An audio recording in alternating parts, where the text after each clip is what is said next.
नारायण कवच का वर्णन। नारायण कवच का आश्रय लेकर देवों ने दैत्यों का नाश किया और स्वर्ग का राज्य फिर से प्राप्त कर लिया।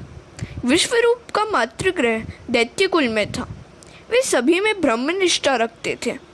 राक्षस में भी वे ईश्वर के स्वरूप का साक्षात्कार करते थे। उनका अभेद भाव सिद्ध हो गया था, अतः वे यज्ञ में दैत्यों को भी आहुति देते थे। सभी में मैं है, इस मैं को व्यापक बनाओ। मैं को संकुचित करोगे तो दुखी होगे। विश्वरूप की ब्रह्मनिष्ठा इतनी तो सिद्ध हुई थी कि वे राक्षस में भी परब्रह्म का दर्शन कर लेते थे।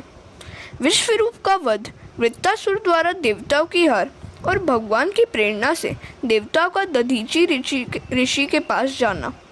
उनका मातृगृह असुर कुल में होने के कारण विश्वरूप चोरी छिपे असुरों को यज्ञ का भाग देते थे। इंद्र को यह बात उचित न लगी। इससे इंद्र आदि देवों की ब्रह्म भावना सिद्ध न हुई। दैत्यों को यज्ञ भाव देने के लिए मना करने पर भी गुरु मानते नहीं थे, अतः इंद्र ने विश्वरूप का मस्तक काट दिया। यह समाचार सुनकर प्रजापति त्वष्टा को बड़ा दुख हुआ। उन्होंने संकल्प किया कि मैं ऐसा यज्ञ करूंगा कि जिससे इंद्र को मारने वाला पुत्र प्राप्त हो। सकाम कर्मों में थोड़ी सी क्षति होने पर भी विपरीत फल मिलता है। परमात्मा को प्रसन्न करने की इच्छा से कर्म करो। कोई भी काम करते हुए ऐसी इच्छा मत करो कि जगत मेरी प्रशंसा करेगा।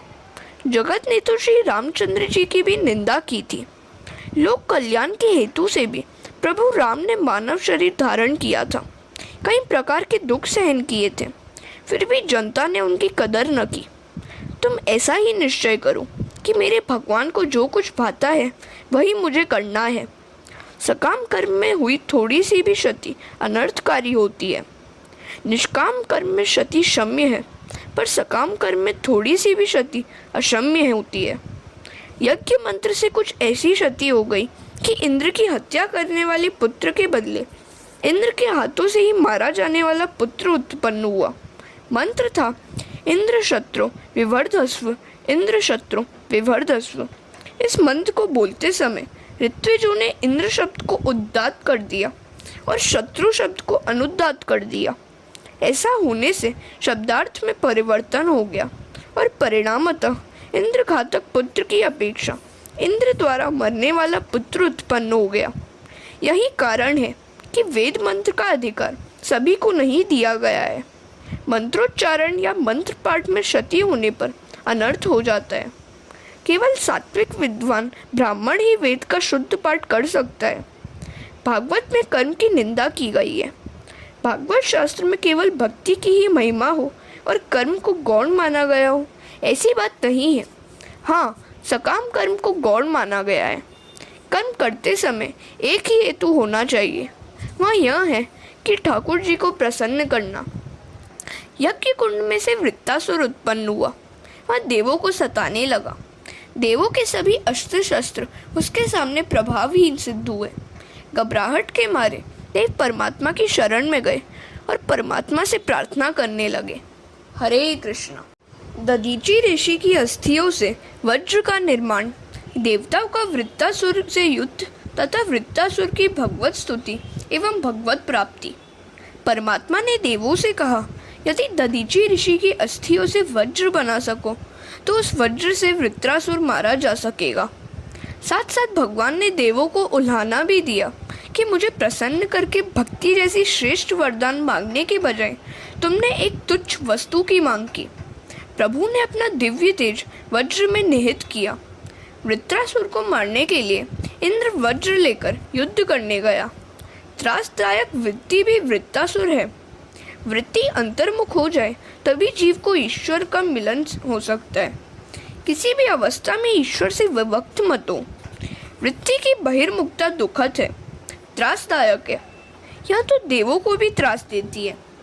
मन को स्थिर रखना है तो आंखों को भी एक ही स्थान में स्थिर करो। वृत्ति के बहिर्मुख होने पर कथा में या मंदिर में दर्शन करने में आनंद नहीं मिल पाता। बहिर्मुख वृत्ति को ज्ञान रूपी वज्र से नष्ट कर दो। ज्ञान प्रधान बल है। इसके सहारे विषय वृत्तियों को, आवरण वृत्तियों को, वृत्तासुर को मारो। तभी इंद्रियों के अधिष्ठाता देवों को शांति मिलेगी। भागवत में पहले चरित्र कहा जाता है और उपसंहार में सिद्धांत कहा जाता है। ब्रह्मनिष्ठा ऐसी अचल होनी चाहिए कि अन्य विषयों में रमने का मन ही न हो। मनुष्य विषयों में आनंद खोजता है, इसलिए वह मिलता नहीं है। प्रभु के भजन में वज्र सी अटल निष्ठा रखो। दधीची ब्रह्मनिष्ठ थे, अतः उनकी अस्थियों में भी दिव्यता थी। 1 करोड़ जप करने पर माला में दिव्यता आती है, चेतना आती है। शास्त्रों ने कहा है, मंत्र, मूर्ति और माला को कभी मत बदलो। प्रत्येक मंत्र में दिव्य शक्ति है। जो भी मंत्र प्राप्त हुआ हो उसमें दृढ़ निष्ठा रखकर जप करो। मूर्ति भी कभी मत बदलो। जिस स्वरूप में रुचि हो उसमें पूर्णतः निष्ठा रखो, उसी में से प्रभु प्रगटेंगे। वज्र धारण करके इंद्र वृत्रासुर से युद्ध करने गया। दोनों में भयंकर युद्ध हुआ। वृत्रासुर पुष्टि भक्ति अर्थात अनुग्रह है। इंद्र के हाथ में वज्र है जिसमें नारायण है, किंतु इंद्र को नहीं दिखाई देते। वृत्रासुर को दिखाई देते हैं क्योंकि वह पुष्टि भक्त है। वह इंद्र से कहता है, इंद्र तुम मुझ पर वज्र का प्रहार शीघ्र करो। चाहे तुम्हारी जीत हो, किंतु तुम्हारी अपेक्षा मुझ पर ही भगवान की कृपा अधिक है। लौकिक सुखों की प्राप्ति का प्रयत्न सफल न हो पाए तो मान लो कि ठाकुर जी ने कृपा की है। परमेश्वर जिस किसी जीव पर अधिक कृपा करते हैं उसे लौकिक सुख अधिक नहीं देते। लौकिक सुख मिलने पर जीव ईश्वर से विमुख हो जाता है। श्री कृष्ण का नाम स्मरण लौकिक सुखों की प्राप्ति के लिए कभी मत करो। लौकिक सुख में विघ्न उपस्थित होने पर भी समझ लो कि मुझे प्रभु अलौकिक सुख देने जा रहे हैं। जिस जीव पर प्रभु की कृपा विशेष होती है उसका लौकिक सुख प्राप्ति का प्रयत्न भगवान सफल नहीं होने देते। जिस जीव पर वे साधारण कृपा करते हैं उसे सुख देते हैं। वृत्रासुर ने इंद्र से कहा, इंद्र जीत तो तुम्हारी ही होनी है और स्वर्ग का राज्य भी तुम्हें ही मिलेगा, किंतु मैं तो अपने ठाकुर जी के उस धाम में जाऊंगा जहाँ से मेरा पतन कभी ना होगा। तुम्हारा स्वर्ग में पतन हो सकता है किंतु मेरा नहीं। भले ही मुझे लौकिक सुख न मिल सके, किंतु मैं तो प्रभु के धाम में जाऊंगा। वृत्रासुर के श्रीहरि की स्तुति करने लगा। इस स्तुति की वैष्णव ग्रंथों ने बड़ी प्रशंसा की है। इस स्तुति के तीसरे श्लोक को कई महात्माओं ने अपना प्रिय श्लोक माना है। प्रभु आप मुझे पर ऐसी कृपा करें कि जिससे आपके चरण कमलों के सेवकों की अनन्य भाव से सेवा करने के अवसर मुझे अगले जन्म में भी प्राप्त हो सके। प्राण वल्लभ, मेरा मन आपके मंगलमय गुणों का स्मरण करता रहे, मेरी वाणी आपका गुणगान करती रहे, मेरा शरीर आपकी सेवा में संलग्न रहे। हे भगवान, आपको छोड़कर तो मुझे स्वर्ग, ब्रह्मलोक, भूमंडल, रसातल, योग सिद्धि और यहाँ तक कि मोक्ष की भी इच्छा नहीं है। आपकी अनुपस्थिति में इन सबका मैं क्या करूं? आपको छोड़कर मुझे कुछ भी नहीं चाहिए। हे कमल नयन, आपके दर्शन के लिए मेरा मन उसी प्रकार व्याकुल है कि जिस प्रकार पंख के बिना पंछी के बच्चे अपनी माता की राह ताकते हैं या भूखे बछड़े दूध पीने के लिए अपनी गौ माता की प्रतीक्षा करते हैं या विरहिणी पत्नी अपने परदेशवासी पति से मिलने के लिए उत्कंठित रहती है। प्रभु मिलन की आतुरता कितनी उत्कट होनी चाहिए, यह इन दृष्टांतों के द्वारा बताया गया है। प्रभु, मुझे भक्ति की इच्छा नहीं है। अपने कर्मों के फलस्वरूप मुझे जन्म मृत्यु के चक्र में बार बार फंसना पड़े तो उसकी भी मुझे परवाह नहीं है, किंतु मैं जहाँ जाऊँ, जिस किसी भी योनि में जन्मूँ, वहाँ मुझे भगवान के प्रिय भक्तजनों की मैत्री मिलती रहे। भगवान, मैं मात्र इतना ही चाहता हूँ कि आपकी माया के कारण मेरा शरीर, घर, स्त्री, पुत्र आदि में आसक्त मनुष्यों से कहीं भी किसी भी प्रकार का मेरा संबंध न हो पाए। दीन होकर शरण में जाने पर जीव को प्रभु अपनाते हैं। हरे कृष्णा। वृत्रासुर कितना दीन था। वह कहता है कि मैं भगवान की सेवा करने के लिए तो अपात्र हूँ, अतः भगवान के दासों के दास की भी सेवा करूँगा। मैं भगवान के सेवक वैष्णवों की सेवा करूँगा। मैंने सभी इंद्रियों को भक्ति रस का दान किया। मेरी वाणी कृष्ण कीर्तन करे, मेरे कान आपकी कथा सुने। वैराग के बिना भक्ति दृढ़ नहीं हो पाती। भक्ति भोग के लिए मत करो, भक्ति तो भगवान के लिए ही की जाती है। दूसरा श्लोक वैराग्य का है।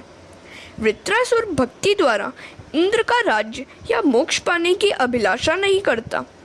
भगवान ने वृत्रासुर से पूछा कि वैष्णवों की सेवा करके तुझे कुछ मांगना है क्या? तो उसने उत्तर दिया कि मुझे स्वर्ग तो क्या, ब्रह्मलोक के राज्य की भी इच्छा नहीं है। भोग भक्ति में बाधक है।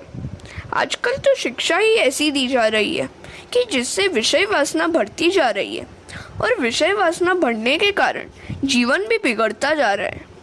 वृत्रासुर कहता है कि मेरी तो कोई इच्छा नहीं है, मैं तो आपकी सेवा करना चाहता हूँ, आपके ही उपयोग में आना चाहता हूँ।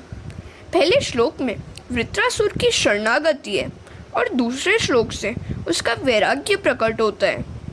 ज्ञानी शरणागति के 3 भेद मानते हैं। नाथ, मैं आपका हूँ। परमात्मा द्वारा अपनाए जाने पर जीव मानता है कि ठाकुर जी मेरे हैं, भगवान मेरे हैं। ऐसे भाव के उदय होने पर अनुभव होता है कि जगत में अब और कुछ भी नहीं है। ज्ञान और वैराग्य के बढ़ने पर सब कुछ भगवान में ही लगता है।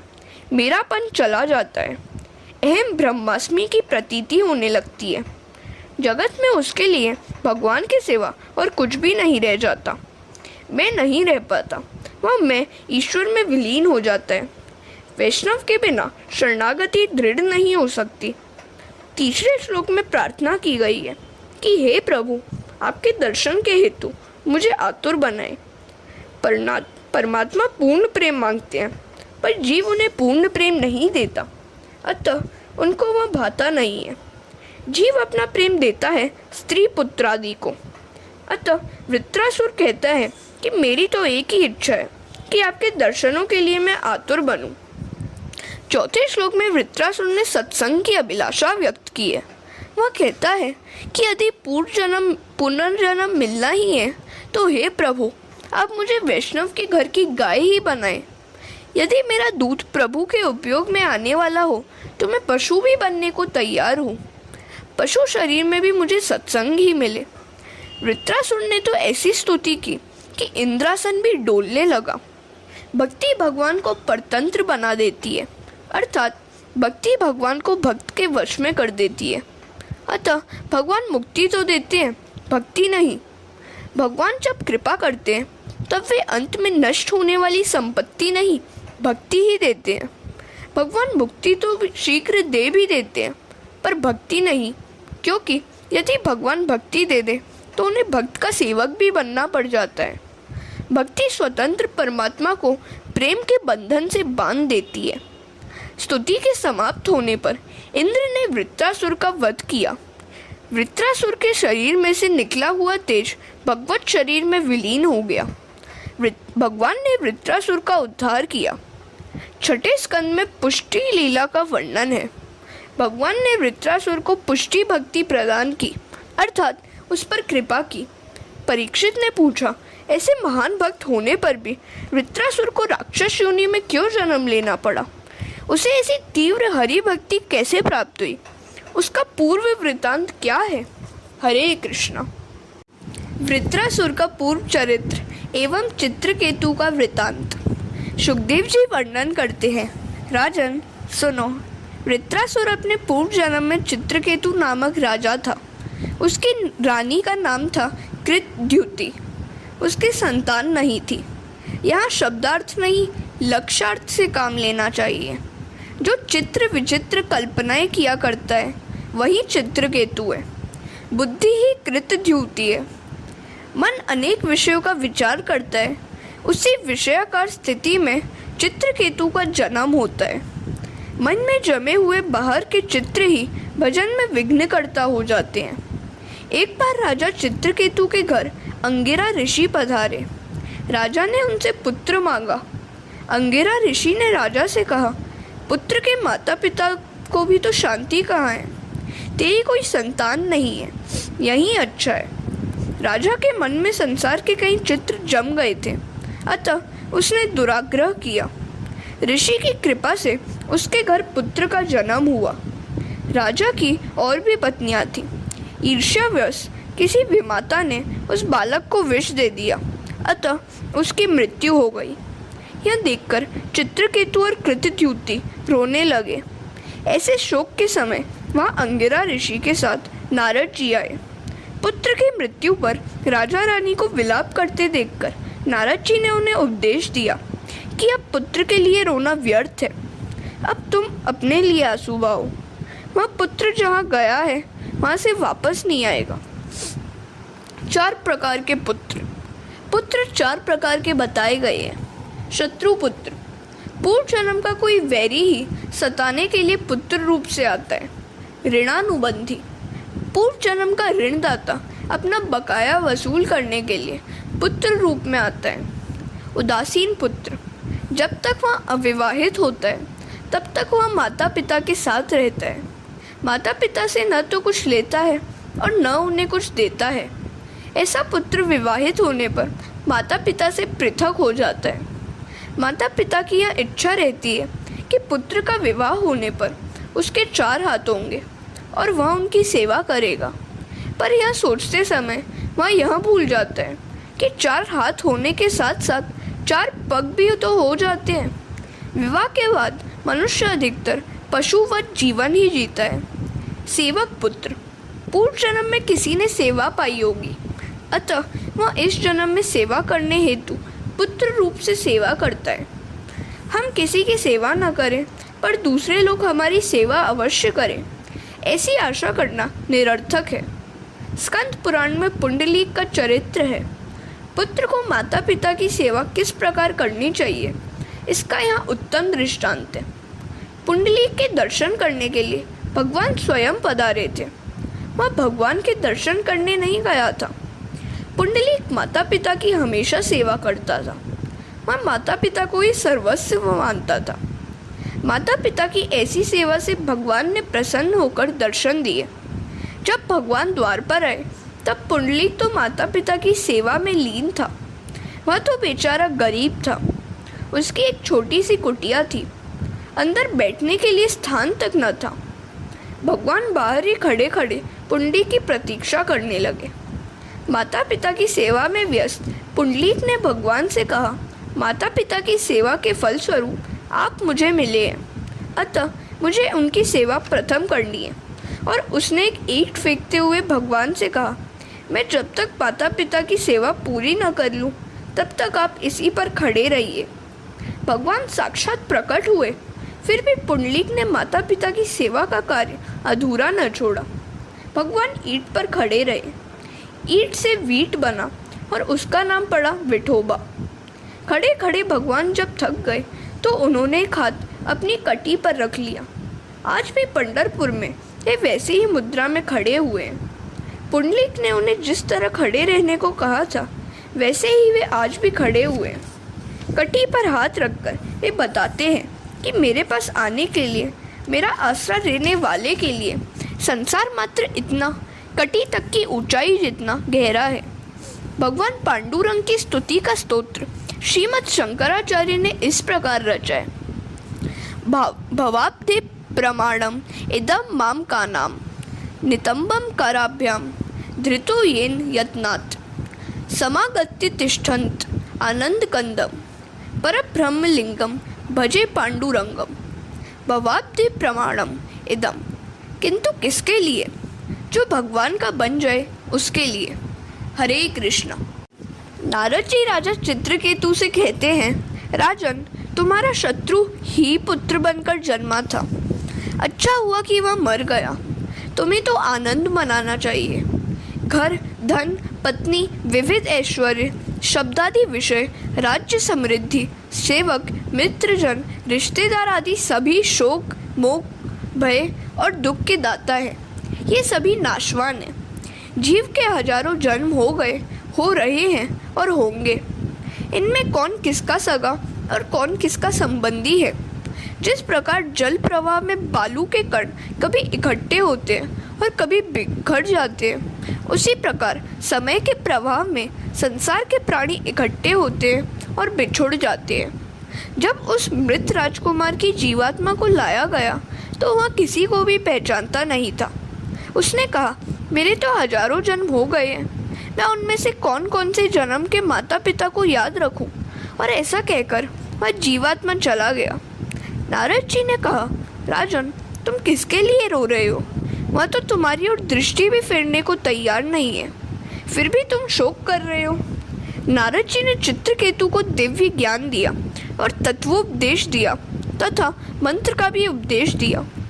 इसके पश्चात चित्रकेतु राजा ने तपश्चर्या की और भगवान के नाम का जप किया, अतः उसे भगवान के दर्शन हुए।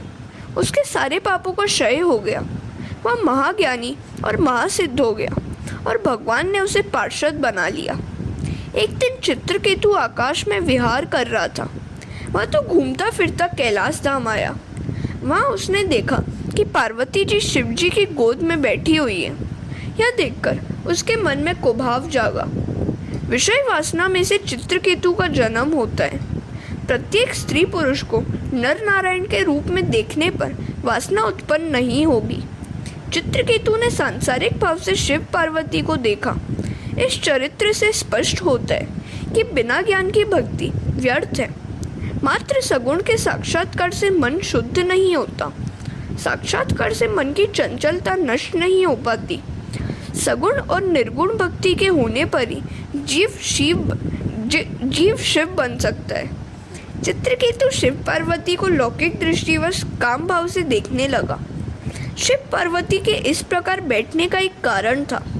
एक बार कामदेव ने फिर शिव से युद्ध करना चाहा। शिव जी ने कहा कि मैंने एक बार तो तुझे जला दिया है। तो कामदेव ने कहा कि समाधि में बैठकर जलाना कोई बड़ी बात नहीं है। समाधि की अवस्था में तो कोई भी जीव मुझे जला सकता है। मेरे मन में एक छोटी सी आकांक्षा अभी शेष है। आप पार्वती जी को आलिंगनबद्ध कीजिए, मैं उसी समय अपना बाण चलाऊं। यदि आप उस समय भी निर्विकार रह पाए तो मैं मान जाऊंगा कि आप महादेव हैं। शिव जी तैयार हो गए। पार्वती को आलिंगनबद्ध करके वे अर्धनारीश्वर नटेश्वर बन गए। काम ने उन्हें विचलित करने की पूरी कोशिश की, किंतु उसे सफलता न मिली। शंकर निर्विकार ही रहे। कामदेव ने अपनी पराजय स्वीकार कर ली और शिवजी की शरण में आ गया। चित्रकेतु इन सारी बातों से अनजान था, अतः वह शिवजी की निंदा करते हुए बोला, भरी सभा में ये अपनी पत्नी को आलिंगन में लेकर गोद में बिठाकर बैठे हैं, इन्हें कोई लाज भी नहीं आती है क्या? शिव पार्वती तो निर्विकारी थे, किंतु उन्हें देखने वालों की आंखों में विकार था। किसी को लौकिक भाव से देखोगे तो मन में विकार उत्पन्न होगा और विकृत चित्र मन में उभरेंगे। इस प्रकार लौकिक भाव से देखने के कारण चित्रकेतु का पतन हुआ। उसकी निंदा से शिवजी को तो कुछ बुरा न लगा। जिसके सिर पर ज्ञान गंगा हो उसे निंदा रस प्रभावित नहीं कर सकता, किंतु पार्वती के लिए यह बात असह्य थी। उन्होंने चित्रकेतु को शाप दिया, उद्यत तेरा अब असुर योनि में जन्म होगा। चित्रकेतु पार्वती माता से क्षमा याचना करने लगा तो देवी ने कहा, दूसरे जन्म में तुझे अनन्य भक्ति प्राप्त होगी और तेरा उद्धार होगा। पार्वती के शाप के कारण चित्रकेतु का वृत्रासुर के रूप में जन्म हुआ। मन चित्रकेतु यदि शुभ कल्पना करें कि जिस प्रकार चित्रकेतु ने वृत्रासुर रूप में की थी, तो अंत में सुखी हो सकता है और दुष्ट कल्पना करने पर दुखी होता है। नारद जी और अंगिरा जैसे संतों के समागम से मन बुद्धि ऊर्ध्वगामी बनते हैं। मन में विषयों के चित्र न उभरे और सात्विक भाव जागे, इसके लिए लक्ष्मी नारायण का सतत पूजन करो। विष्णु सत्व गुण के अधिपति देव हैं। उनकी सेवा करने से मन में सात्विक भाव की जागृति होती है। विषयों के चित्र अंदर होते हैं, आँख मूंद कर बैठोगे तो वे बाहर आएंगे। इन चित्रों को मिटाने के लिए लक्ष्मी नारायण की सेवा करना आवश्यक है। अदिति और दिति की संतानों तथा मरुदगणों की उत्पत्ति एवं पुंसवन व्रत। दिति के दोनों पुत्रों की मृत्यु हो गई। दिति ने इंद्र को मारने के लिए व्रत किया। कश्यप ऋषि ने इंद्र को मारने वाला पुत्र उत्पन्न हो सके, इस हेतु दिति को 1 वर्ष का व्रत बताया। उसका नाम था पुंसवन व्रत। चंचल मन को ईश्वर में स्थित करने का साधन ही व्रत है। व्रत से मन की चंचलता घटती जाती है और ईश्वर में स्थिरता बढ़ती जाती है। मन को ईश्वर में लगाए रखने का साधन ही व्रत है। दिति ने व्रत तो किया, किंतु व्रत के नियमों का बराबर पालन न करने के कारण व्रत भंग हुआ। परिणामतः मरुत्कणों की उत्पत्ति हुई। भेद बुद्धि ही दिति है। चंचल मनोवृत्ति को एक ही स्थान पर स्थिर करके एक को अनेक में निहारा जाए, तभी व्रत सफल होता है। भेदभाव के कारण दिति के व्रत का भंग हो गया। अब दिति ने इंद्र से कहा, ये मेरी संतानें हैं, किंतु उनकी गणना देवों में होगी। अब दिति के मन में इंद्र के लिए कुभाव नहीं रहा। इन मरुत्कणों की उत्पत्ति का वर्णन करके स्कंद की कथा समाप्त की गई है। श्री कृष्ण गोविंद हरे मुरारे, हे नाथ नारायण वासुदेवा, हरे कृष्ण। षष्ठ स्कंद समाप्त।